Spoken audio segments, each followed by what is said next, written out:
SMG Word Daily with Father Jason. We are on the 20th SMG Word for our Lenten journey, ikadalawampung wika sa panahon ng Kwaresma.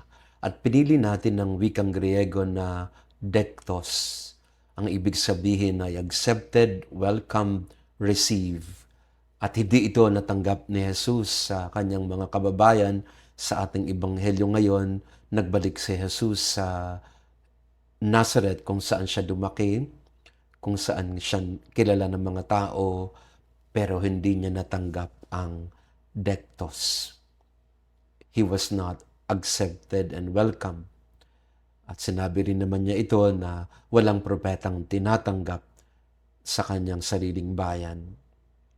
Minsan, katulad tayo ng mga taga-Nazareth, Katoliko tayo, nabinyagan tayo, nagsisimba tayo, at sa ating mga ginagawa naman sa araw-araw, wala naman tayong naagrabyado.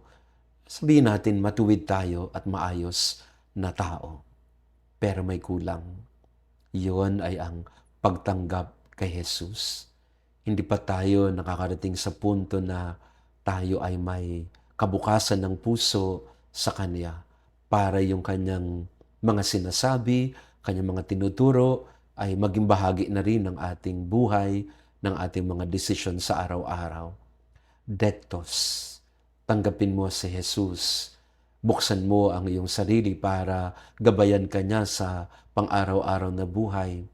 Kaya pwede nating tanungin sa panahon ng Kwaresma kung yung bang ating mga ginagawa ay nagpapalapit sa atin kay Jesus o ito yung mga bagay na ginagawa lang natin dahil napipilitan, nakikibagay, hindi lang tayo makasama ng loob, kaya ginagawa natin ng bisita iglesia, ang ating mga tradisyon.